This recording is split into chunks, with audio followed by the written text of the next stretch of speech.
The wind pushed hard against the side of the building, rattling the thin metal window frames like they might rip free. Rain slammed sideways, loud and sharp, hissing across the blacktop. Inside the dorm, the heat didn't reach past the hallway. Ashkey stood in front of the back door, one hand on the knob, the other gripping the shoulder strap of his backpack so tight his fingers had gone numb. He hadn't blinked in over a minute. "Don't look back," he whispered. "Don't wait." His heartbeat drowned out the storm. Red Mesa Group home was made of cracked tile hollow voices and the kind of quiet that never meant peace. It was quiet when Leon broke the TV remote across the dining table. Quiet when staff dragged two boys off each other, fists flying. It was quiet when someone cried in the shower stall next to him last night. You could disappear here without anyone saying your name. He had slipped out of the bunk room while everyone pretended to sleep, pulling his hoodie over his head, stuffing the only pair of clean socks into his pack, next to a water bottle, a wrapped granola bar, and the photo. The photo mattered more than food. It was the last thing he had of his grandmother. A faded print from a gas station camera, her sitting outside a trailer with a mug in her hand, smiling like she knew everything that would go wrong, but was still proud of him anyway. He had counted the rounds. The staff rotated late shifts, he knew that. Tonight was Mr. Elkins, the one who fell asleep in the office chair around 11:00 like clockwork. Ashkey had waited until 11:23, long enough to be sure. The door creaked like it didn't want to open. He pressed harder. It gave with a wet pop of the seal, a gust of rain smacking him in the face like a warning. He stepped out. Just like that, he was gone. Mud swallowed his sneakers. He pulled the hood low and jogged across the gravel lot, sticking close to the edge of the building until he hit the trees behind the facility. His breath came fast and loud. Branches clawed at his arms, snagged the pack. He didn't stop. Ashkey didn't have a map. He didn't have a plan past one thing: go east. His mom used to talk about Tuba City when she still spoke to him. She said it was where her people were from before Phoenix, before everything got bad. That was years ago. The last time he saw her, she didn't say much at all, just handed him off to a woman in a state-issued polo and never looked back. The rain kept falling. The dirt road past the trees turned to mush. He walked anyway. The cold hit his bones first. Then the shaking started. Not scared, just cold. The hoodie soaked through in 30 minutes. He wrapped his arms around himself and kept walking. Rainwater dripped from his chin, pooled in his collar. He didn't even bother trying to wipe it away. By the time the lights of Flagstaff disappeared behind him, he couldn't feel his toes. He walked through the night. A car passed once he dropped into a ditch and didn't breathe until the taillights vanished. He didn't trust strangers, and he sure didn't trust cops. If they found him, they'd drag him back. And if they didn't have a bed at Red Mesa, maybe someplace worse. A mile out of town, he found a side road, mostly dirt, some patches of gravel lined with old fencing and black silhouettes of scrub brush. The kind of road nobody used unless they had a reason. He took it. By the time the rain lightened into mist, the sky was turning steel gray, a weak edge of dawn trying to push through. Ashkey dropped to one knee in a ditch next to a faded wooden fence and drank from his water bottle. His hands shook so bad he spilled half of it. He didn't care. He couldn't feel his fingers. He shoved the bottle back in the pack and pulled the photo out. His grandmother was wearing her red scarf. She always wore it when the wind came in from the east. Said it kept bad spirits from catching your hair. Ashkey didn't believe in that, but he wished he had the scarf now. Anything to feel like she was still nearby. He tucked the photo into the zip pocket at the top of the bag, next to a few folded bills and a train ticket stub he'd picked up off the floor last year. It had no value. He just liked that it proved people were going places. The road curved sharply around a rock face. As he rounded the bend, he saw an old rusted sign bent sideways into the grass. Chi Homestead, 2 miles. He stared at it. Not a town. Not even a village. Just a place someone once marked on a sign because they thought it mattered. He kept walking. The road narrowed into packed earth, then rock. By the time he saw the house, the sun was trying to rise. Pink and pale over the horizon, weak light brushing the tops of the mesa. The house stood by itself in a flat stretch of land. Faded white paint peeling off the wood windows, cracked roof sagging like an old man's spine. A chain hung from the front gate, but the fence had long since given up. Ashki stepped through. The wind pushed at the broken porch swing, making it creak softly. He opened the door, unlocked, no surprise, and stepped inside. It was warmer than the outside. Not by much, but enough. The air smelled like dust and dry paper. Furniture still stood: a couch with ripped cushions, a wooden chair with a missing leg, a shelf half fallen. On the mantel above a stone fireplace were framed photos turned face down. In the far corner, a small woven rug lay curled and brittle with time. Ashki lowered his pack, kicked off his shoes, and sat on the floor with his back to the wall. His heart was still racing, but for the first time all night, he let out a breath that didn't feel like it might break him. Rain tapped gently on the roof. He was somewhere. Not a home, but not a cell either. He looked around. The house hadn't given up, not completely. Maybe it was waiting for someone.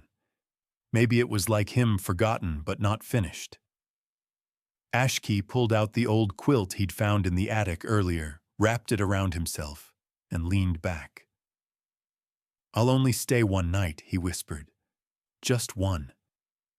He didn't believe it. Not really. Because somewhere deep in his gut, something told him this place wasn't done yet, and neither was he. The windows were broken, the roof bowed, but it felt more like home than any place I'd been. Ashki woke to silence, the kind that only came after a storm. Light filtered through the cracks in the boarded windows, golden and hazy cutting lines across the floor. Dust hung in the air like smoke. His back ached from sleeping on the warped wood, but the blanket he'd found upstairs had kept him from freezing. Mostly. He sat up slowly. For a second he forgot where he was. Then the shape of the fireplace came into view, and the hollowed-out couch beside it, and the photo frames still face down on the mantel. It all came rushing back. The escape, the walk, the cold, the house. He stayed sitting, listening. No sounds from outside. No truck engines. No doors slamming. No voices yelling his name. He wasn't missed. Not really. He stood and walked stiffly toward the front window, pulling back a torn strip of curtain. The sky outside was wide and endless. Morning sunlight spilled over the red dirt and sagebrush bouncing off bits of glass in the broken driveway. A jackrabbit bolted from behind a dead mesquite bush, ears, tall eyes sharp. Ashki let the curtain fall. This wasn't just an abandoned house. It was a memory that hadn't been erased yet. You could feel it in the floorboards, in the way the dust settled evenly across every surface, in the way the door still tried to shut itself with a slow, groaning sigh. Someone had lived here, laughed here, maybe argued, maybe died. He picked up one of the fallen photo frames. The glass had long since shattered, but behind it was a color photograph, yellowed at the edges. A woman in a turquoise skirt and braided silver belt stood on the porch he'd just walked across. Her hair was pulled back in a thick braid, and her face, lined and strong, wore a look that was neither smile nor scowl, just calm. Her hands rested on the shoulders of 2 boys, maybe 10 and 12, both wearing matching flannel shirts. Ashki set the photo upright on the mantel, then the others, one by one. He didn't know them, but it felt wrong to leave them face down. He wandered through the house not to snoop, but to see, to understand what kind of place this was. The kitchen was still full drawers, open chipped mugs on the counter, a cracked plate left beside the sink, like someone had meant to come back and wash it. There was no electricity, but when he turned the rusted faucet, water gurgled out. Brown at first, then clearer. He splashed some on his face. It stung from the cold. In the small hallway, 3 doors stood closed. He tried the first, what looked like a girl's room, with a narrow bed, a dresser, and faded posters of horses on the wall. The second was an office, or had been. Papers were still scattered across a desk that tilted slightly to one side.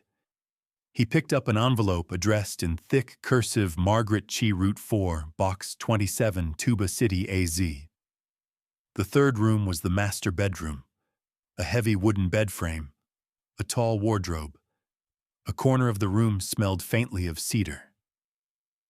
There was a cracked window above the bed, and a long strand of white beads hung from the curtain rod, swaying slightly.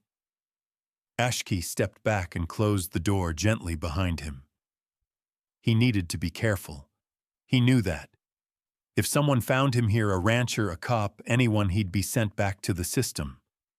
That was the rule. No exceptions. But the house didn't feel watched. It felt left behind.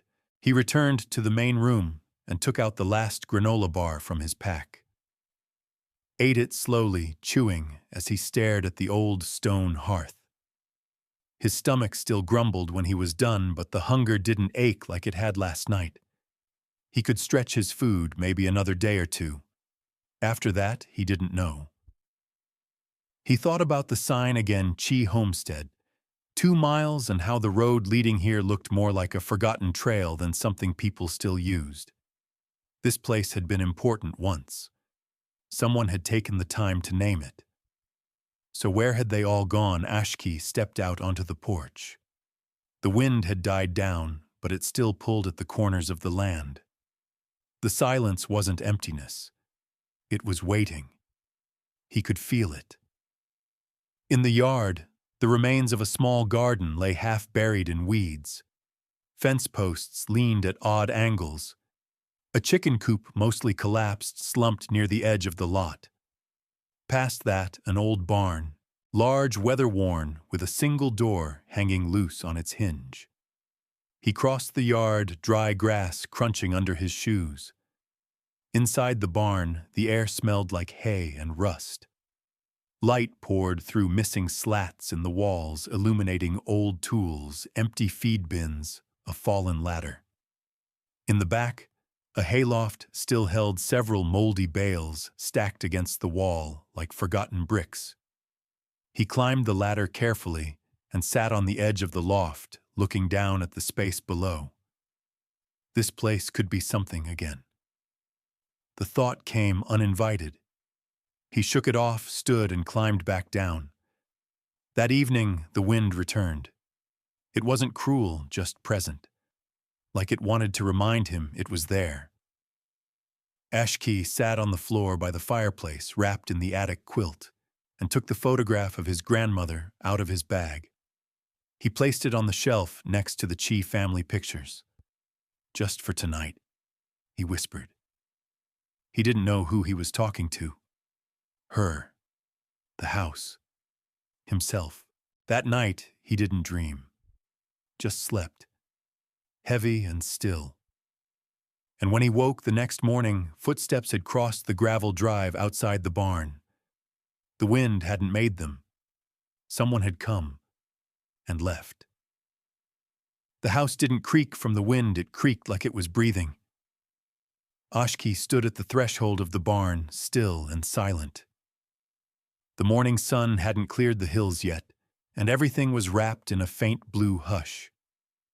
The dirt was dry now, the storm a memory, but the ground held marks it hadn't the day before.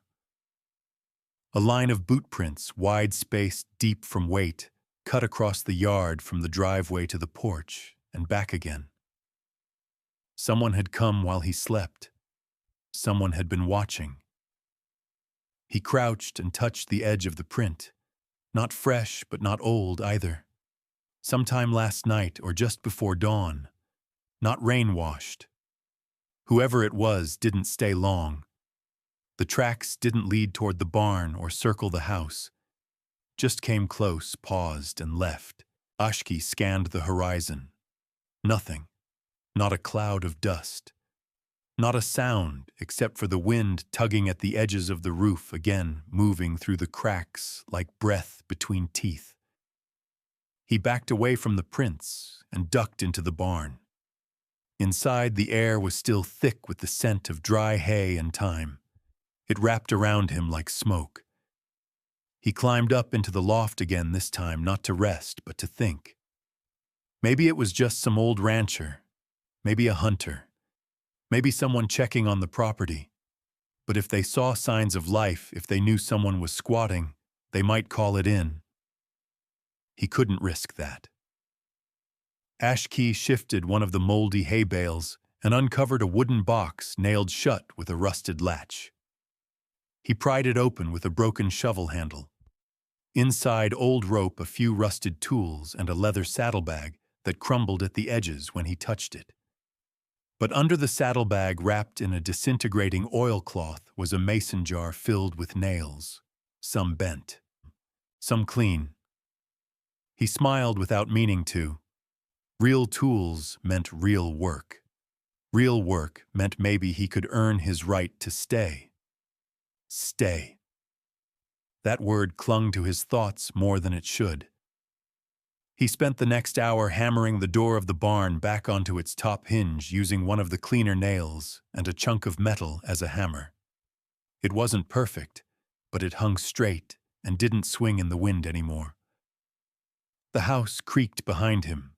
Not from wind, not from the cold, shifting wood. It sounded different now, like the place was waking up.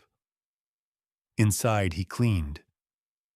He tore a strip of old t-shirt from his pack and used it to wipe down the mantel, the shelf corners, the windowsills. He swept broken glass into a corner with a plastic dustpan he'd found under the sink. Then, in the hallway, he stopped at the office again. Ashki pushed the door all the way open and stepped inside. Stacks of yellowed envelopes and loose papers were strewn across the desk and floor. On the wall hung a map of the region circles drawn around wells and grazing land. A calendar from 1998 still hung with a thumbtack. October, marked with black pen, last roundup. No rain since July. He crouched and picked up a heavy envelope with a cracked seal. Inside were letters written in a neat, looping hand. Mother, we're sorry we can't make it this fall. Work's picked up, kids are back in school and money's tight. We'll try for Thanksgiving. Love, Celia. The next one, Dad tried calling. No answer. Hope the line's still connected. Don't work too hard. Maybe think about selling the tractor to Hernandez. It's just sitting there now, right? Ashki sat on the edge of the desk, reading one after another. Letters from the Chi children. Grown and gone. Always too busy. Always meaning to come visit. He understood that kind of distance. Not just the kind you measure in miles, but the kind no phone call could fix. The kind that sits in the silence between words. One letter stood out. No envelope. Just folded once and tucked into the back of a drawer. Mom and Dad. We know this place is everything to you. We know it's hard to imagine letting go. But it's been 2 years since the well dried up and 4 since you had a proper harvest. We've talked to a place in Winslow they can help. Assisted living isn't a bad word.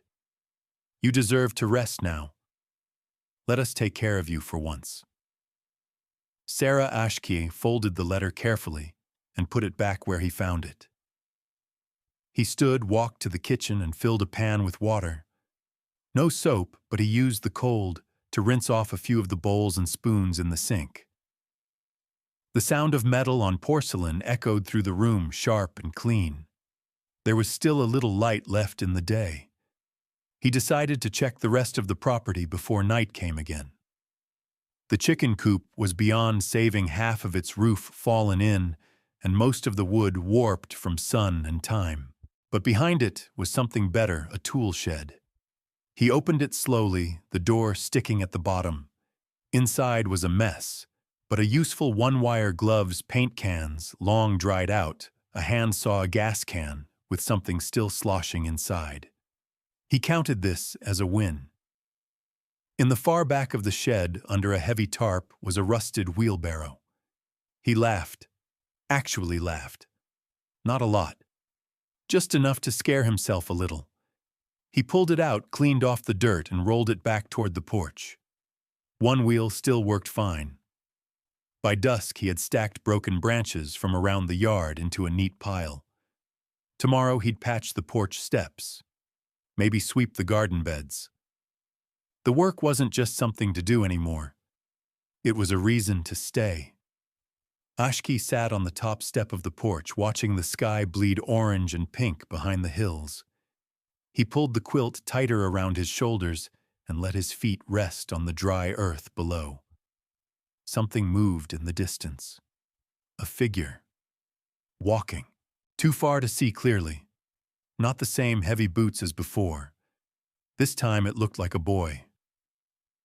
Ashki stayed still, his breath shallow. The figure stopped at the edge of the property, then turned and disappeared into the brush. He didn't feel afraid. He felt seen. If I run again, I'll never stop.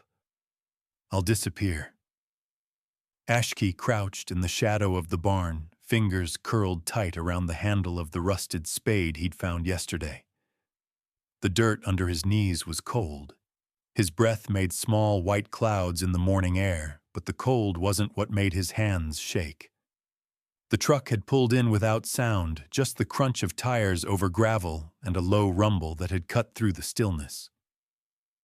It sat now at the end of the driveway, the engine ticking as it cooled. A white Chevy, old but well kept.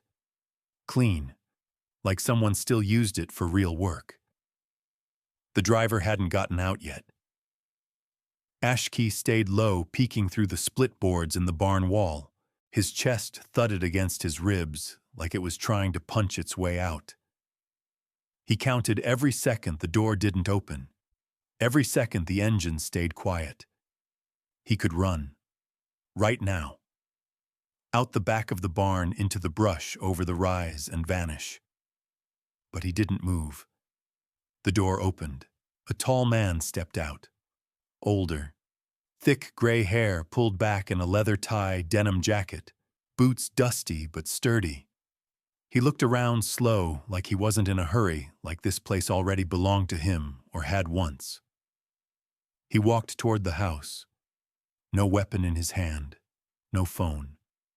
Just a steady gait and a gaze that took in everything, the patched porch steps, the swept doorway, the fixed barn door. He stopped at the edge of the porch, one hand resting on the rail. For a moment, he just stood there. Then he spoke, voice low but clear. "Well, Margaret," he said, like he was talking to someone standing right beside him. "I told you I'd check on it before winter." Ashki's breath caught. The man stepped up onto the porch, looked at the door, the windows, the garden. He didn't try to go inside. Instead, he crouched, picked something up from the porch, one of the old spoons Ashki had left to dry, and turned it over in his hand. Then he set it back exactly where it had been. Ashki watched every move. The man turned, slowly scanned the yard, the barn, the sky. His eyes lingered on the broken fence, the wheelbarrow now upright and half filled with twigs. He frowned, puzzled, not angry. Then he said again to no one, "Someone's been taking care of this place." Ashki ducked lower behind the hay bales, heart hammering. His body screamed at him to run, to bolt, to vanish like smoke in the wind. But something heavier kept him still. The man turned and walked back to the truck. Before climbing in, he looked once more at the house, long and quiet, and gave a small nod. Then he drove off, dust trailing behind the tires like a ribbon pulled across the land. Ashki stayed hidden for 10 more minutes, maybe 20. Long enough for the wind to pick up again, tugging at the loose tarp on the barn roof. When he finally stepped out into the light, he was dizzy. Not from fear exactly, from standing still too long, from thinking too hard. That man hadn't come to chase anyone off. He had come back to keep a promise. Ashki walked back to the porch slowly, each step sinking deep into the dirt. He sat on the top stair, hands on his knees, and stared at the empty road. He thought about the name the man had spoken, Margaret, and the tone he'd used. Not casual, not like a neighbor, like family. He thought about how the man had looked at the house, not like it was broken, but like it was waiting. The idea came uninvited. What if he comes back? He didn't know what he'd do if that happened. Run again, hide deeper, but then again he hadn't run this time. Later that day, Ashki returned to the office and dug through the letters again. This time he searched for the name Margaret and found it scrawled in a corner of an envelope marked with a return address, T. Begay, Tuba City. The name hit hard. Begay. He'd heard that name plenty. Common Diné name. Could be anyone. But something told him it wasn't. He turned the envelope over and over in his hands, the paper thin and crackling at the seams.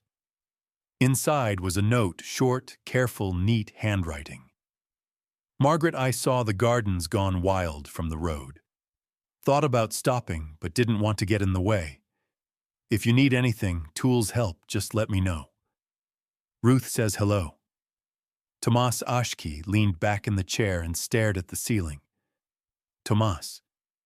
So he had been here before. Years ago, maybe.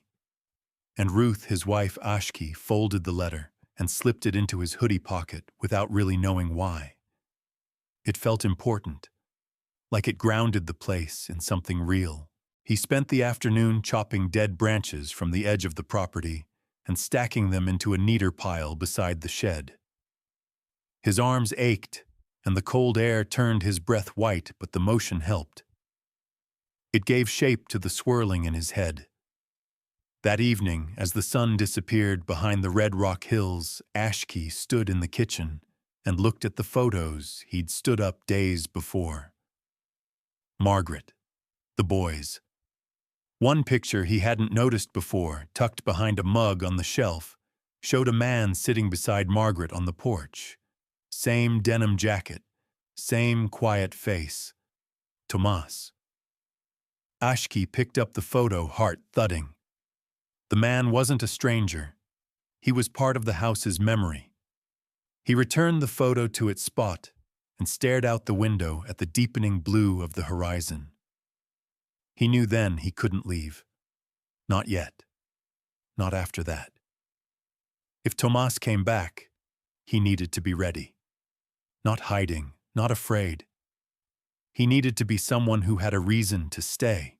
So the next morning, before the frost had melted off the grass, Ashki pulled on his damp sneakers and walked the yard planning repairs. The fence, the coop, the holes in the barn roof. He could fix things. Not perfect, but enough. And if Tomas did come back, he'd see that the place wasn't dead. Not abandoned, not forgotten. Someone was still here, still fighting to bring it back, even if that someone had nowhere else to go. She looked at me like I was someone worth saving. Ashki stood at the edge of the porch, dirt on his hands, sweat drying on his back despite the cold. He had been fixing the garden bed with boards salvaged from the chicken coop, hammering in new corners, wiping his nose on his sleeve when the cold made it drip. It was the first project that felt like it could grow into something. Then he heard it, the low hum of an engine steady and sure rolling over the hill. His stomach dropped. He dropped the hammer, heart racing. Not again. Not today. Not when things were starting to feel like they made sense. The white truck pulled up the driveway, same one as before. Tomas. He stepped out of the driver's side, slowly, hands at his sides. The same denim jacket, the same sharp but quiet eyes. His face didn't show surprise, only recognition. But this time he wasn't alone. A woman stepped out from the passenger side. Small frame, graying black hair and a long braid down her back, long skirt fluttering in the wind. Her coat was patched at the elbows but clean and carefully kept. She walked slowly, like she was taking in everything, every nail, every board, every sign of life. Ashki didn't run. He couldn't move if he wanted to. Tomas said nothing at first. He looked at the porch, the newly placed boards on the steps, the stacked firewood by the door. His mouth tightened slightly, not in anger, something closer to sorrow. I figured someone was here, he said finally, voice low and steady. Didn't expect it to be a kid. Ashki swallowed hard. I can go. The woman stepped forward before Tomas could answer. Her voice was soft but firm. You hungry? He blinked. She pulled a cloth-covered bundle from the truck and handed it to him. Fresh fry bread, still warm. Made it this morning. Ashki took it carefully like it might disappear. His throat closed up. He didn't remember the last time someone gave him food without expecting something in return. You got a name? She asked. Ashki, he said. Ashki Nez. She nodded slowly like she was testing how it sounded in her head. I'm Ella. This is Tomas. You've been staying here. He nodded. Since the rain. Living alone out here. He looked down. Yes, ma'am. She touched his shoulder lightly just for a moment. Her hand was warm despite the cold. You're not in trouble. We just want to know what's going on. Tomas stepped closer, arms crossed. This land used to belong to Margaret and William Chi. They were friends of ours, before they passed. I found their letters, Ashki said. In the attic. I wasn't trying to steal anything. I didn't have anywhere else. Group home, Tomas asked. Ashki nodded. Tomas sighed, long and tired. Figured. Most kids don't end up out here by accident. Ella gestured toward the porch. Let's sit. You can eat while you talk. Ashki led them up the steps he'd repaired himself. He watched Tomas notice every detail, how the boards were uneven, how the nails stuck out a little, but how they held. They sat on the porch, the three of them, as the wind swept over the fields, in long, dry breaths. Ashki peeled back the cloth from the bread and took a bite. It was still warm, just like she said. A little sweet, a little salty. It was the best thing he'd eaten in months. He told them everything. Not all at once. It came out in pieces, Red Mesa group home, the fights, the cold nights, the way he'd learned to stop hoping someone would call his name. He told them about walking all night in the rain, about finding the house by accident, and about the letters. How he'd started fixing things because it felt like someone should. Because it gave him a reason to stay standing. Tomas listened without interrupting. Ella watched his face, her own quiet and unreadable except for her eyes, which never looked away. When he finished, the silence stretched long. The wind stirred the hem of Ella's skirt and blew dust across the porch. I can leave, Ashki said again, quieter this time. I'll take my stuff and go. I know it's not mine. Ella reached over and touched his hand, gently stilling it. Why would you leave the first place that felt like home? He blinked hard, looked away. Tomas finally spoke.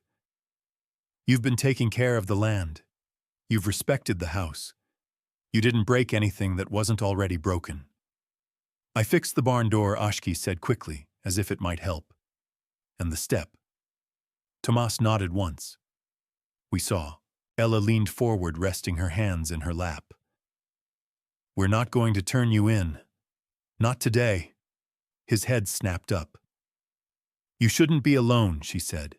"It's not safe. Not in the cold, not at your age."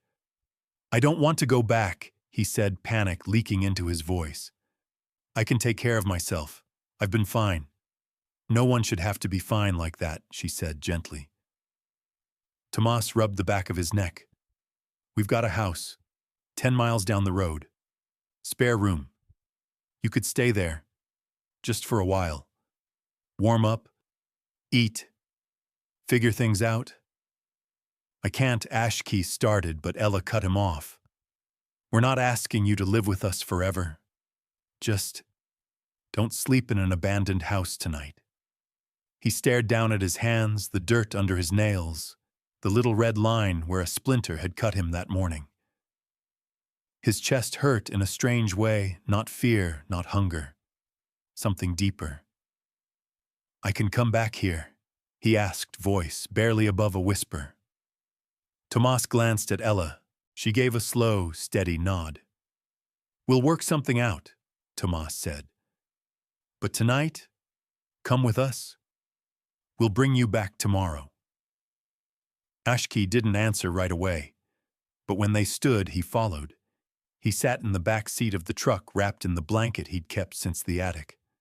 Ella played soft music on the radio, something with drums and voices low and steady like a heartbeat. The sun dipped low behind them, lighting the road in long gold lines. Their house was small, one story, with smoke rising from the chimney and a carved wooden statue of a bear by the door. When they walked inside, the warmth wrapped around him like something alive. "Sit," Ella said. "I'll get you a plate." Ashkey sat at the kitchen table, fingers tight in his lap, watching the steam rise from a pot on the stove. Tomas poured coffee. Ella placed a bowl of stew in front of him. Lamb corn squash. Real food. She sat across from him and smiled, tired but kind. "You're safe now, Ashkey," she said softly. "You're not alone anymore." And for the first time in years, he believed her. "This house is dying, but not if I help it, remember." The next morning, Ashkey woke to the smell of coffee and wood smoke. It took him a full minute to realize where he was not: the cold floorboards of the Chi house. Not the dusty loft of the barn, but in a real bed, soft and warm, wrapped in a quilt that smelled like lavender and cedar. Ella's house was quiet except for the hum of the heater and the soft clink of dishes. Sunlight came through the curtains in strips, warming his cheek. He lay still, staring at the ceiling fan, turning slow above him. The room felt lived-in: photos on the wall, books on the shelf, a braided rug under his shoes. Nothing fancy, just full of life. He didn't move. Part of him was afraid it would vanish if he blinked. Ella knocked once before opening the door a crack. "Morning, Ashkey. You hungry?" He nodded. She smiled. "Come eat before Tomas finishes all the toast." At the table, Tomas was already halfway through a plate of eggs and beans. He gave a slight nod as Ashkey sat down. A small gesture, but it meant something. Ella placed a warm plate in front of him and poured him a cup of tea. "We'll head out to the house after breakfast if you're up to it." Ashkey looked up quickly. Really," she said. "Tomas wants to see what else needs fixing." They drove back in silence, the truck bouncing gently along the dirt road. When the homestead came into view, Ashkey sat up straighter. The place looked smaller from a distance, less haunted somehow. The light touched the roof, gently casting long shadows across the porch and the edges of the barn. Tomas parked near the house and got out slowly. "Let's walk." They made their way around the perimeter, Tomas stopping to inspect the repaired steps, the patched window Ashkey had covered with plastic and nails. He touched the frame lightly, not to test it, just to understand it. "You did all this?" he asked. Ashki nodded, unsure if it was praise or judgment. Tomas didn't say anything right away. Then not bad. For what you had. I tried, Ashki said. I didn't want it to fall apart. Tomas turned toward the yard, scanning the overgrown garden beds. It's been almost 5 years since anyone touched this land. Margaret and William didn't want to leave, but their daughter made them. Said it was time. They didn't come back, Ashki said. Tomas shook his head. They passed away 2 winters ago. William first, then Margaret not long after. The wind stirred the brush. Ashki stared at the cracked earth. He didn't know what to say. Tomas pointed toward the barn. Let's see inside. Ashki led the way. The smell of hay and dust hit them as the door creaked open. Sunlight filtered through the gaps like a net of gold. Tomas walked slow, hands behind his back, taking in the work tools organized in a pile, boards stacked neatly in the corner. Even a crude shelf Ashki had built from leftover planks. Tomas touched the edge of the shelf. You planning to stay? The question hung in the air like smoke. Ashki didn't answer right away. I don't know where else I'd go. Tomas nodded once. Then you need to do more than survive here. You need to care for it. This place doesn't need a squatter. It needs a keeper. I want to be that, Ashki said, surprising even himself with how sure it sounded. Tomas turned and looked at him directly for the first time that morning. Then let's start with something real. They spent the rest of the day working side by side. They reinforced the barn wall with salvaged beams from the collapsed chicken coop.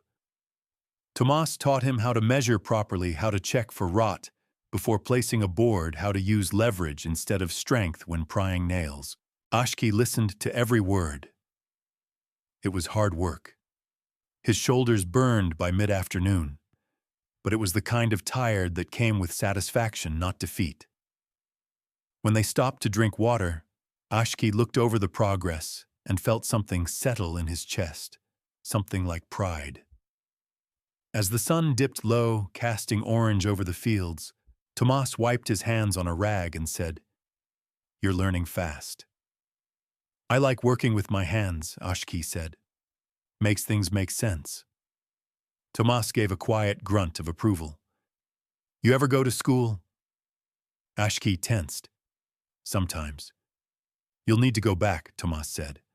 We'll figure it out, but you can't live on this land and let your brain go soft. Ashki looked away, unsure how to answer. School had always been a place where he felt smaller than everyone else. Lost. Forgotten. But this wasn't a command, it was a condition. A part of something bigger. He nodded. As they packed up the tools, Ashki caught sight of the porch, where Ella now stood holding 2 tin cups. The smell of strong coffee reached him on the breeze. She handed him one as he approached. You 2 worked hard today. He took the cup, carefully warming his hands. Thank you, he said. Ella smiled. You're welcome. They sat together on the steps as the evening deepened. Coyotes yipped in the distance, their cries echoing faintly off the canyon walls. The stars blinked to life one by one. Ashki stared at the dark outline of the barn, the shed, the tree line beyond. It didn't feel empty anymore. It felt like a place with memory, with a heartbeat. Ella leaned against the railing. I think Margaret would be glad someone came back. She didn't know me, Ashki said. Doesn't matter, she replied. What matters is that you care. He looked at her, then really looked and saw no pity in her face, only truth. She didn't see him as broken or dangerous. She saw him as worth the time, worth the effort. The stars reflected in her eyes like firelight. Ashki finished the last sip of coffee and held the cup in both hands. I want to fix it all. Not just the boards and the fences, the whole place, you will, Ella said. One piece at a time. Tomas joined them a moment later, sitting on the other side of Ashki. They didn't talk much after that, just sat together as the land cooled around them, as the sky stretched wider, as the house behind them seemed to settle deeper into the earth, no longer forgotten, just remembered. If you're going to stay, you better learn how not to ruin what's left. The wind carried the scent of dry earth and pinon as Ashki pushed open the creaky gate on the side of the property. He had walked the edge of the land so many times now that his feet knew where to step without looking. But this time he wasn't alone. The boy had appeared 2 days earlier, standing at the edge of the fence line like a ghost. He hadn't said anything, then just watched for a while, and left. But this morning, as Ashki dragged the old wheelbarrow out to dump a pile of weeds near the tree line, the boy stepped out from behind a mesquite bush and spoke like he'd been part of the story all along. "That's not how you clear a garden bed," he said flatly. Ashki froze, one hand still gripping the wheelbarrow handle. The boy stood with his arms crossed, dark hair under a faded ball cap, and a sheepdog lounging behind him in the shade like it was unimpressed by the entire situation. Ashki stared. "Who are you, Sonny?" the boy said. "I live on the East Ridge. We run sheep. My family's been here forever." Ashki nodded slowly. "Okay. You're the one fixing up the cheap place, I guess." Sonny stepped forward and kicked lightly at the weed pile. "You're wasting half the good dirt. That's topsoil. You want to save that. Burn the weeds, keep the ash. Put it back in." Ashki straightened. "I didn't know. Figured." They stood in awkward silence, the wind tugging at the long grass around them. The dog stretched its front paws, yawned, and lay back down. "You got a shovel?" Sonny asked. Ashki blinked. Yeah. Show me." Ashki led him to the shed, where he kept the few tools that weren't completely rusted through. Sonny examined the shovel, the hoe, the bent rake, and the pile of scrap wood in the corner, like a surgeon inspecting crude instruments. "This'll work," he said. "For what?" Sonny grinned, just barely. "Fixing what you messed up." That afternoon they worked side by side. Sonny showed him how to mark rows properly, how to test the soil by feel, how to tell the difference between dirt and earth. Ashki followed his lead, asking questions when he didn't understand. Sonny didn't talk much, but when he didn't waste words. He pointed out where the irrigation ditches had once been now dry and filled with debris. He found an old water drum under a collapsed awning and said they could rig a catch system off the roof when the rains came again. Ashki was used to working alone, used to silence. But this was different. Sonny's presence didn't feel like a threat. It felt like accountability. As the sun dipped lower, casting golden streaks across the dry fields, they sat on the edge of the porch, their backs against the posts. The dog, whose name turned out to be Cheddar, finally decided Ashki was worth lying near. "You live with Tomas and Ella now?" Sonny asked, chewing on a piece of dry grass. "Kind of," Ashki said. "Just until things get sorted. They're good people." "I know. They helped my uncle once, when he broke his arm and couldn't herd for a season. Ella brought food every week. Tomas kept the fence up." Ashki looked down at his dirt-stained hands. "They didn't have to help me, but they did." Sonny glanced at him sideways. "You gonna stay? I don't know. I want to, but I'm not sure I'm allowed." Sonny nodded like he understood more than he said. "Place looks better with you here. Not just the boards and stuff. The whole feel of it." Ashki blinked. "You think it matters that I fix it up?" Sonny looked out at the garden beds they'd cleared. "This land remembers. You treat it right. It treats you right." Ashki let that sink in. They sat in silence for a while, watching the horizon. "I found letters," Ashki said finally. from the family that lived here, Margaret and William Chi. Their kids moved away, left this place behind. Sani picked at a splinter on the porch. Happens more than you think. My cousin left for Phoenix. Said she'd come back. Never did. You ever think about leaving sometimes? But I don't think the land's done with me yet. Ashki didn't know how to respond. The idea that land could be done with someone or not was new to him. But it made sense in a strange, quiet way.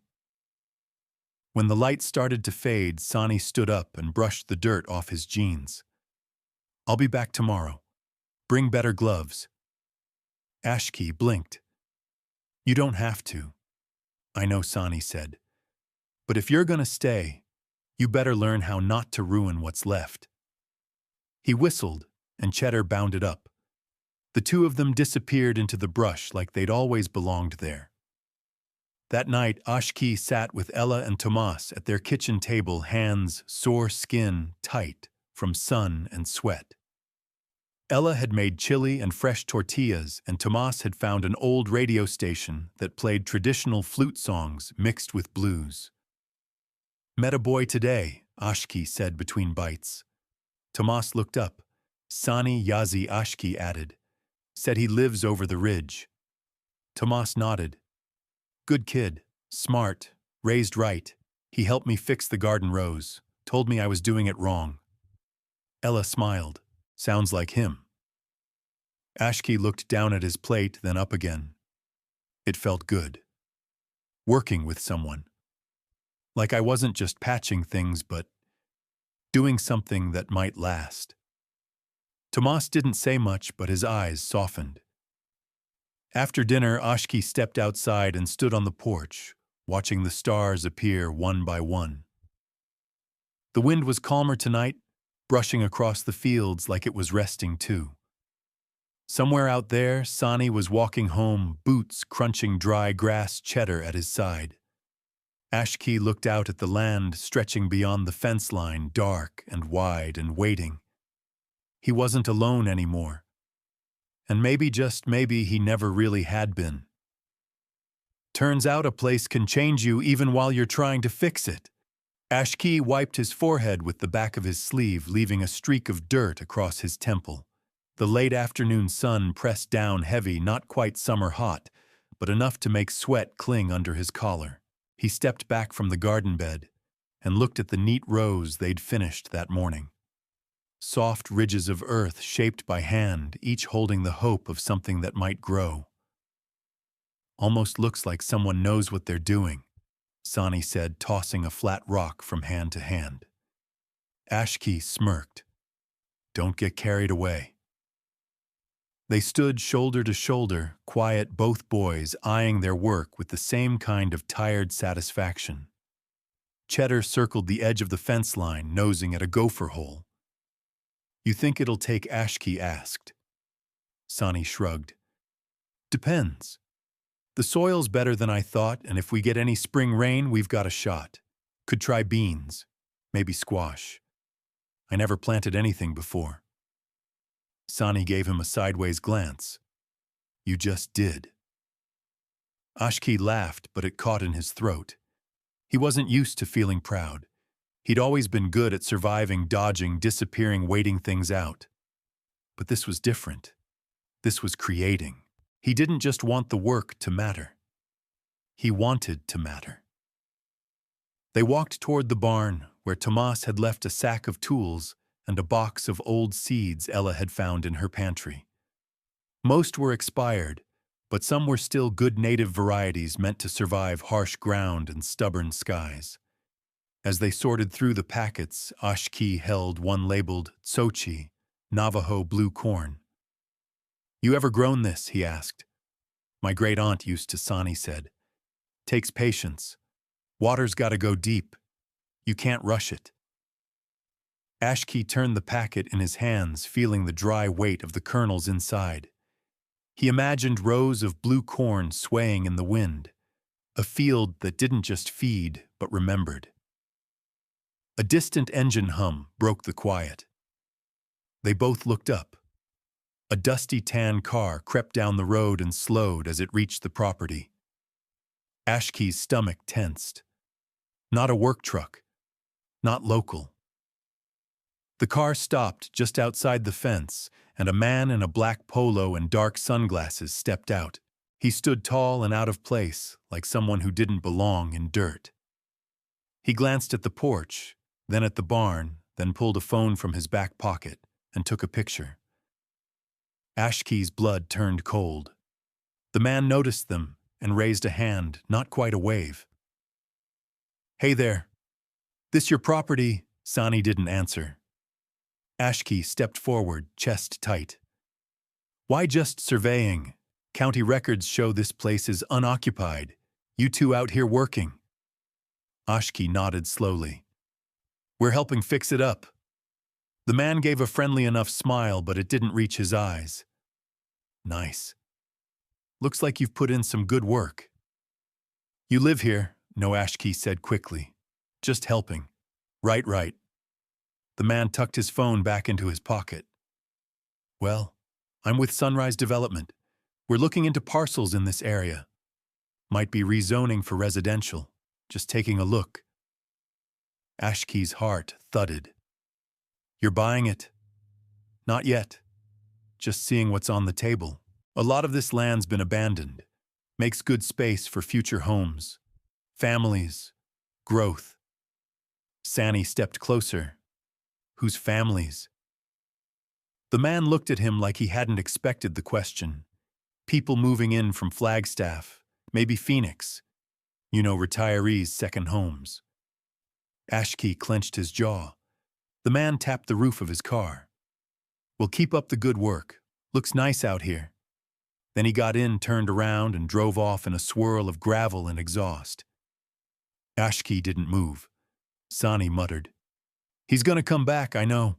We gotta tell Tomas." Ashkey didn't answer right away.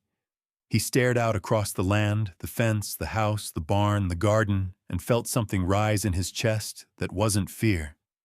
It was fire. That night, they sat with Tomas on the porch. Ella beside them, the three of them listening as Ashkey told the story from start to finish. He repeated every word the man had said, every picture taken, every glance. Tomas didn't speak until the end. Then he leaned forward, elbows on his knees. "That land is still held in Margaret Chee's name. Her daughter's got power of attorney, but she hasn't done a damn thing with it since the funeral." Ashkey looked up. "Could she sell it?" Tomas nodded. "If the paperwork's clean, yes, but she'd have to come back first. And last we heard she was in Albuquerque. No one's seen her in years." "What happens if they sell it, they'll level it," Tomas said. "Every board you nailed down, every stone you stacked, every inch of that garden. Gone. Turned into lots and sidewalks." Ashkey's stomach turned. "We can't let that happen." Tomas looked at him for a long time. "Then you'd better fight for it." "I'm just a kid," Ashkey said. "I don't even belong here." Ella reached across and touched his arm. "You belong now. You made that place live again." Ashkey swallowed hard.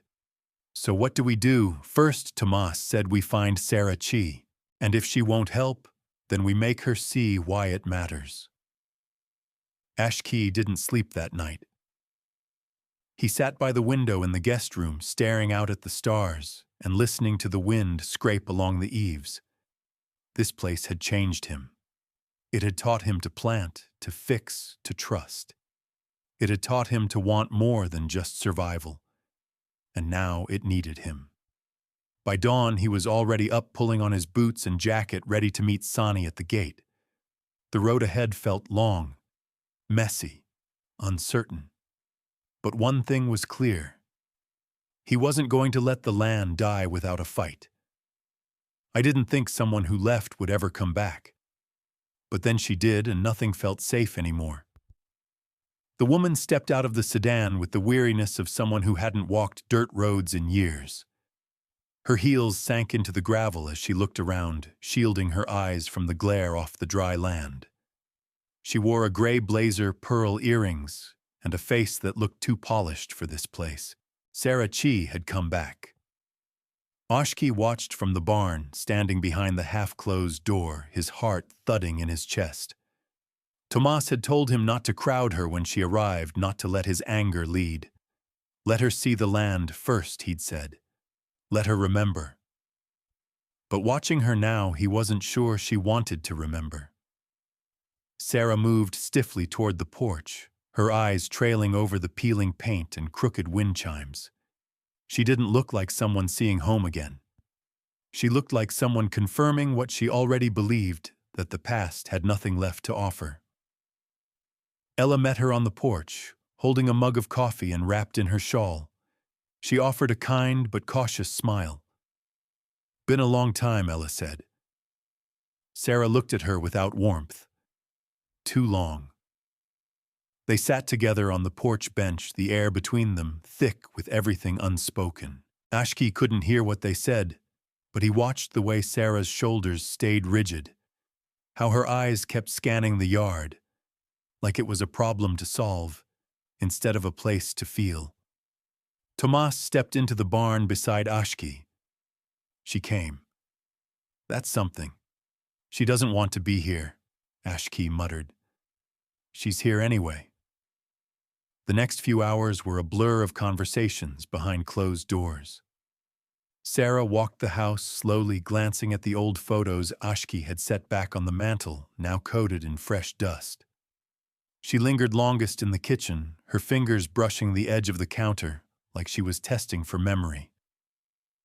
Sani showed up around midday, Cheddar trotting beside him, and they waited near the garden while Sarah walked the perimeter with Tomas.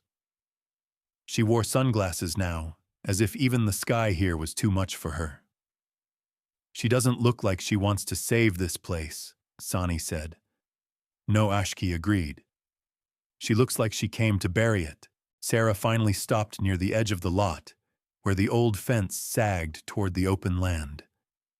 Ashki, still watching from a distance, saw her pause, saw her shoulders drop just slightly. Then she turned back. That evening, Tomas called Ashki into the kitchen while Ella stirred a pot of beans. "She wants to talk to you." Ashki froze. "Just you," Tomas said. "Don't worry, she's not here to hurt anyone. But she needs to hear why this place matters from the person who's keeping it alive." He found her sitting on the porch, arms crossed, a tired look behind her eyes. "You're the boy who's been living at my parents' place," she said. Not a question. "Yes," he said. "Ashki Nez. You're not related?" "No." She tilted her head slightly. "Why there?" He tried to find the right words. Not the ones that sounded good, but the ones that were true. "I didn't mean to find it. I was just trying to get away from everything. I was cold, and I saw the house. It looked empty, but not forgotten." She didn't speak. "So I stayed," he said. "And then I started fixing things, because it didn't feel right to let it fall apart." She looked away. "You understand that it's not your home. I know, but you act like it is." Ashki didn't flinch, because someone should. Silence fell between them. The wind moved gently through the brush, and far off a hawk cried into the wide sky. Sarah sighed. "You don't know what it's like to grow up there. The winters, the isolation, the way it eats at you. My parents wouldn't leave even when their health failed. They thought the land was enough. But it wasn't." "I think it was," Ashki said softly. "They just didn't want to leave it behind." She looked at him sharply. "You're too young to make that kind of judgment." He didn't answer. She studied him for a long moment. "Tomas says you want to keep the land." "I do." "And what would you even do with it? Grow things, raise things, take care of it the way they did. And when you're older—" "What then?" "I don't know," he said honestly. "But I'm here now, and I care about it now." She leaned back against the porch rail, lips pursed. Do you know what the developers are offering? Ashki's stomach twisted. Enough to forget. Her laugh was soft, bitter. You've got a sharp tongue. I've had to. She didn't reply. After a long while, she stood. I'm not making any decisions tonight, she said. I'll think about it, that's all. He nodded. That's enough. As she walked back toward her car, Ashki stood on the porch and watched the horizon the way the last light turned the land to gold. Ella stepped beside him, her hand resting gently on his shoulder. You did well, she said. I don't know if it mattered. It always matters to be heard. That night, Ashki didn't sleep. He sat by the fireplace at the Chi house listening to the wind whistle through the chimney. The garden rose lay quiet outside, and the stars blinked patiently above the dark roof. He thought about Sarah Chi, the tired way she looked at the land, the fear behind her sharp words. She had run from this place long ago and buried her roots so deep she forgot how strong they were. But she came back. And now, for the first time, the land's future wasn't just about survival. It was about choice. And he wasn't going to let it be made without a fight. I thought I was fighting for the house, but I was fighting for my own right to stay standing. The morning sun rose low and coppery, casting long shadows across the rows of young plants poking through the soil. Ashki stood beside the garden fence, hands stuffed into his jacket pockets, staring out over the field like it might give him an answer. It had been 3 days since Sarah left without a word. 3 days of waiting, wondering, working each hour, stretching out like a thread about to snap. He couldn't stop picturing her in a glass office somewhere signing papers, drawing a red X over this land on a map, folding the future into something neat and profitable. He wasn't sure what was worse, the not knowing or the knowing he had no say. A truck rumbled up the drive. Ashki turned sharply, heart in his throat, until he saw the familiar shape of Tomas's old Chevy. Relief hit him in waves. He hadn't realized how much he'd hoped it wasn't someone else. Tomas stepped out, looking like he hadn't slept. He held a manila folder in one hand, his eyes shadowed with something unreadable. Got word this morning, he said. Ashki's fingers tightened. She sold it. Tomas shook his head. No, not yet. But she's leaning toward it. She talked to the developer, asked for a formal proposal. Ashki swallowed, his voice thin. So that's it, no, Tomas said. Not yet, but we're close. He handed over the folder. Inside were records, old surveys, tax receipts, property lines, even handwritten notes from William Chi about the planting cycles and rainfall from years past. At the bottom was a photocopy of a letter dated 12 years ago from Margaret Chi to her daughter. It had never been mailed. Ashki read it in silence, his throat burned by the last line. Don't forget the sound of the wind through the cottonwoods. Don't forget who you are. He held the paper like it might tear under his hands. Tomas looked toward the house. She said she'd be back tomorrow. She wants to meet here one last time. One last time, Ashki asked. She says it's just to make her decision, but I think it's more. Ashki stared at the fields. If this place gets sold, what happens to everything we've done? Tomas didn't answer. That afternoon, Ashki walked the land like it was already a memory. He checked the irrigation ditches, tied twine between the beanstalks, swept out the barn. He fixed a broken latch on the tool shed, then stood in the doorway for a long time, watching dust dance in the sun. Sonny showed up around 5, quiet and serious. I heard, he said. Tomas told you. He nodded. It's not over. Ashki didn't speak. Sonny sat on the porch rail, chewing a piece of straw. You ever go to ceremony? Ashki shook his head. Not really, not since I was little. My mom used to before she stopped coming home. Sani looked at him. You still remember the song's pieces. You don't have to remember all of them. Just enough to know where you're standing. That night they lit a small fire behind the house. Ashki dug out the old drum he'd found in the attic, the one with stretched hide cracked at the edges. Sani brought sage from his family's garden, and together they sat in the circle of firelight, not speaking much. The stars spun overhead like slow, patient watchers.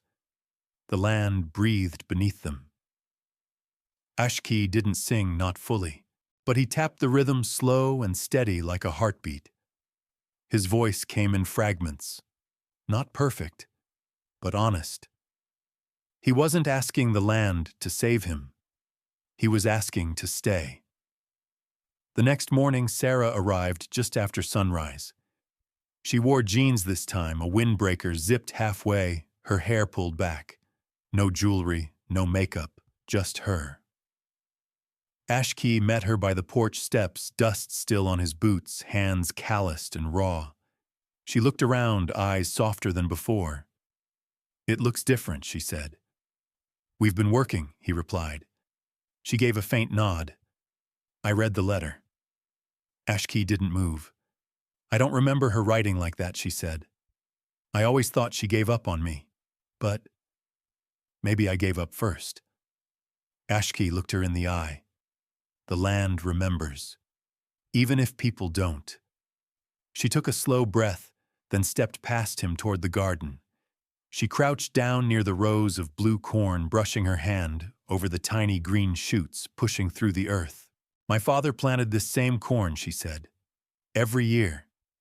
He used to check the soil with his bare hands like it could speak to him. Ashki nodded. Maybe it still does. She stood and turned to face him fully. I don't know how to stay here. I never did. You don't have to stay, he said, but you can let it stay. She looked down at her hands, then toward the porch where Tomas and Ella now waited quietly. Beyond them, the wind danced through the cottonwoods like it had for generations. I have a meeting with Sunrise at noon, she said. Ashki's heart stilled. I'm going to tell them no. He stared at her, afraid to believe it. Her voice wavered. They offered more than I thought they would. But I kept hearing my mom's voice, her hands in the dough, the way my dad laughed when he dropped tools. And then I thought about you out here alone trying to bring something back. And I realized maybe this place isn't done yet. Ashki felt something in his chest crack open. Sarah stepped closer. But it can't stay like this. If it's going to live, someone has to take care of it. Officially. With the rights to do it. I will, Ashki said. I'll talk to a lawyer, she said. We'll figure out how to transfer stewardship. It might take time. I can wait. They shook hands. Her grip was firm. She turned to leave, then paused. You ever think about school, real school? I've been thinking, he said. Good. Because if you're going to fight for a place, you better have the tools to keep it. Ashki watched her drive away, the dust curling in the morning light. Tomas stepped beside him. You did it. No, Ashki said. We did. The wind picked up, brushing over the fields like a song remembered. He turned toward the barn. There was still work to do. Maybe roots don't grow just from the ground. Maybe they grow from every person who chooses to stay. The late spring rain came hard and fast, more than anyone expected. 1 minute, the clouds hung low and heavy. The next, the sky split open and poured onto the dry earth, like it had been holding back for years. Ashki stood in the doorway of the barn, soaked through pant legs clinging to his calves' arms full of tarps. He had just managed to cover the last pile of scrap wood before the storm rolled in. Thunder cracked like bones overhead, and the smell of wet cedar filled the air. The garden beds glistened in the distance, already drinking deep. For a moment, Ashki just watched the land, his land now officially under guardianship soak in the blessing it had been waiting for. Sani arrived 10 minutes later drenched, but grinning, his hat dripping and Cheddar shaking water everywhere. "You look like a drowned goat," Ashki said, teeth chattering. Sani handed him a muddy thermos. "Hot tea. My aunt made it." Ashki opened it and let the steam hit his face. "Tell her I owe her something sacred." Sani kicked off his boots and joined him on the barn bench. "This kind of rain. The old ones say it means the land's waking up for real, like it knows it's being watched again." Ashki took a long sip. "Then it's about time." They sat quietly for a while, listening to the rain drum the roof, watching the garden blur and sharpen through the downpour. The fence posts swayed gently in the wind, the cottonwoods alive with movement. "When I was little," Ashki said, "I used to dream about places like this. Not big cities, just quiet. A place that didn't forget me when I turned my back. You ever think you'd find it? Not once." Sani nodded. "You built something, Ash. And not just the garden or the barn. You built something in the people here." Ashki leaned his head back against the wall. "I just showed up. Everyone else, Tomas, Ella, you all gave me a place. You chose to stay. That matters more than you think." Outside, the rain slowed. The wind softened. A break in the clouds let through pale golden light that hit the field just right, making every drop on every leaf glow. Cheddar barked once and ran out into the yard. Ashki followed, stepping carefully through the mud shoes, sinking slightly with each step. He walked to the edge of the garden, crouched beside the new corn shoots, and ran his fingers over the wet leaves. They were sturdier than he expected, thin but strong, like they knew how to hold on. Behind him, he heard the screen door creak. Ella came out holding 2 plates wrapped in cloth. "Still warm," she called. "Eat before you both collapse." Inside, the kitchen smelled like chili and blue corn tortillas. Tomas sat at the table sorting through seed packets and writing notes in a lined notebook, his glasses sliding down his nose.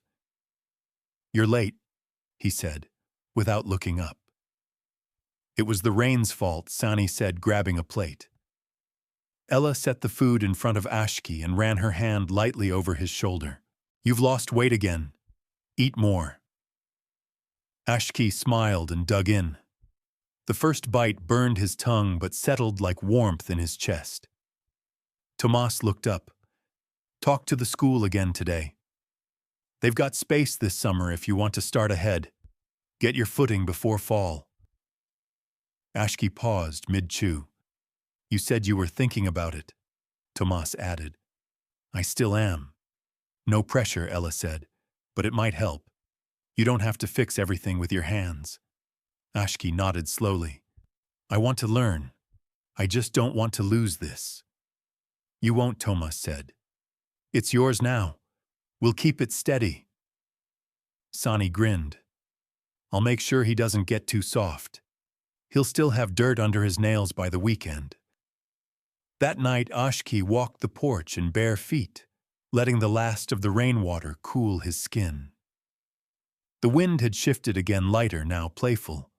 The sky stretched wide and clear stars pushing through the clouds. He sat on the steps, arms resting on his knees, and breathed deep. The air was thick with earth and promise. A rustle came from the road.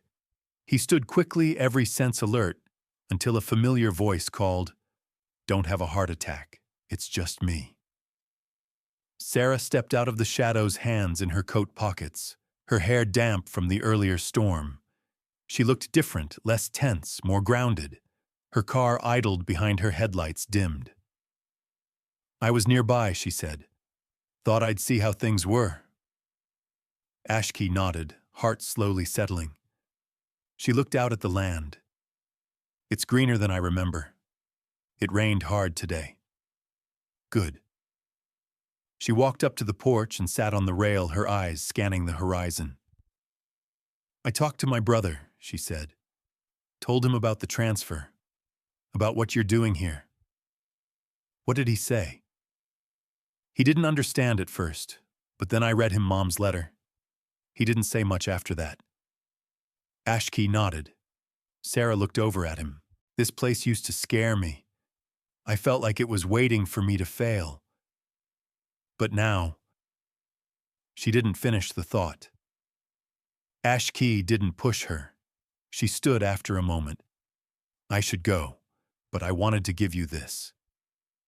She pulled a small object from her coat pocket, a worn silver bracelet stamped with a pattern of rain clouds and mountains. It was old, the kind of piece passed through generations. "It was my father's," she said. "He gave it to me when I left. I never wore it." Ashkey took it gently, unsure if his hands were clean enough to hold something that sacred. "He'd want it here," Sarah said, "where it still means something." Ashkey met her eyes. "Thank you."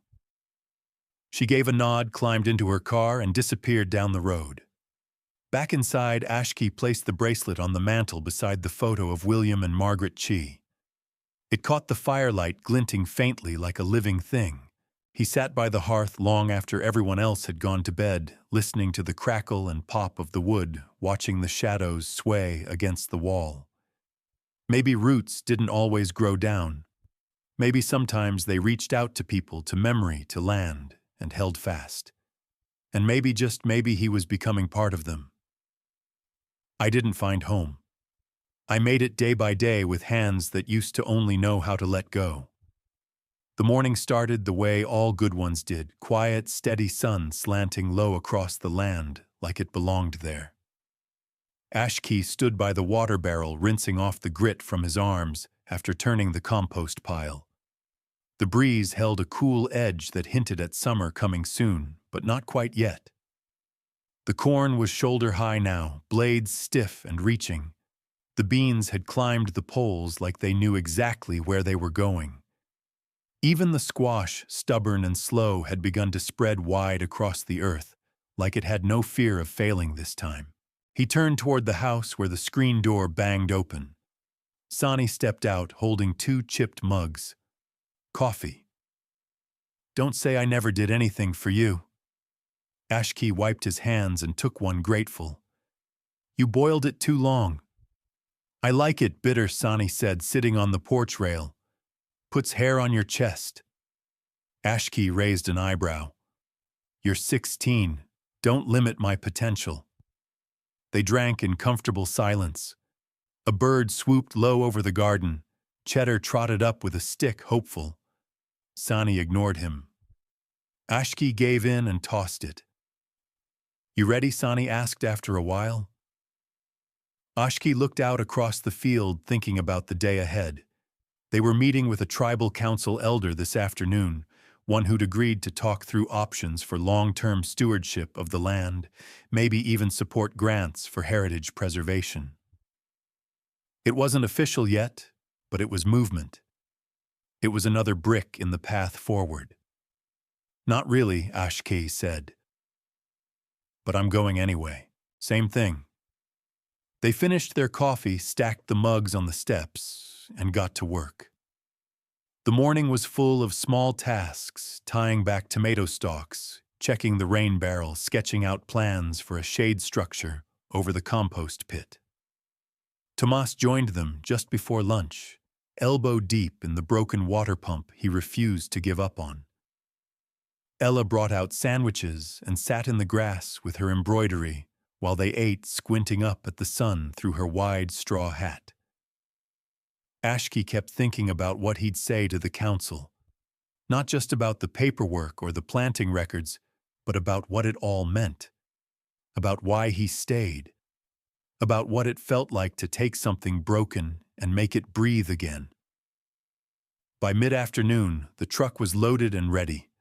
Tomas drove while Ashkey sat up front, dusty folder in his lap, knees bouncing. Sonny rode in the bed with Cheddar and the toolboxes like always. The council building was small adobe, and stone tucked near the river where cottonwoods lined the road like a procession of elders. Ashki had passed it before, but never gone inside. Now, walking up the steps, he felt like every version of himself, runaway repairman student son, had followed him in. The meeting room was plain. A long table, framed photos of past leaders, a circle of chairs instead of a podium. 4 elders sat waiting, their expressions calm but alert. Tomas introduced him, then stepped back. Ashki cleared his throat and looked at the hands in front of him, old hands, scarred hands that knew more than he ever would. He didn't read from notes. He told the truth.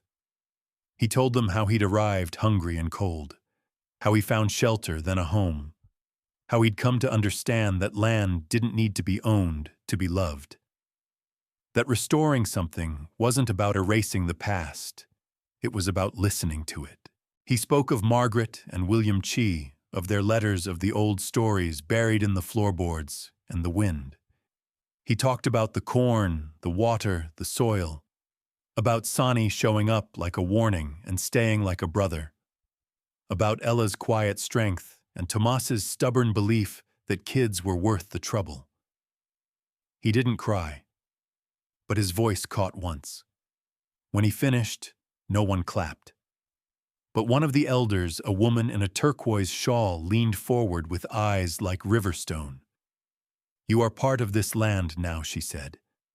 "Let's help you stay." The ride home was quiet. Tomas drove with one hand on the wheel, the other drumming gently against the door. Sani hummed something low and tuneless in the back cheddar curled up beside him. Ashki stared out at the passing hills, the way the light shifted across them like breath. The wind had changed direction.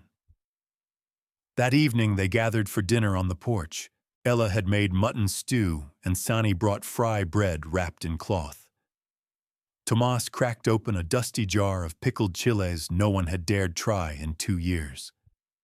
After the plates were cleared and the last of the light faded, they stayed outside watching the stars come up one by one. The silence between them felt like something sacred. Ashki leaned back against the post hands behind his head. "I never thought I'd have all this," he said. Tomas took a sip from his tin cup. "Most good things start that way." Sani tossed a pebble into the dark. "What now?" Ashki smiled. "Now I wake up tomorrow and plant more corn." They laughed. It wasn't loud, but it was deep. A kind of laughter that comes from knowing you've made it through something no one thought you would. Later, after the others had gone in, Ashki stayed on the porch. The house behind him was warm, filled with breath and footsteps and the smell of good things. He looked out at the fields, at the fence line. He'd mended the barn, he'd rebuilt the rows he'd carved into dry earth, with nothing but borrowed tools and borrowed hope. He hadn't been given a home. He'd made one. And it was his not because someone signed a paper, but because he'd stayed when it would have been easier to leave. Because he'd planted things that took time. Because he'd let himself be changed by a place that had waited silent and patient for someone to listen. The stars shimmered above, and the wind moved through the cottonwoods, low and kind. He belonged. The educational lesson learned from this story is that belonging often grows from showing up, staying present, and taking responsibility for something that needs care. Even later in life, it's worth remembering that small acts of patience and kindness, especially toward younger people, can quietly change the course of a life. The story also reminds us that land, family, and community aren't just inherited. They're sustained by those willing to tend them day by day. In the end, purpose isn't found by running from hardship, but by choosing to build something meaningful where you stand.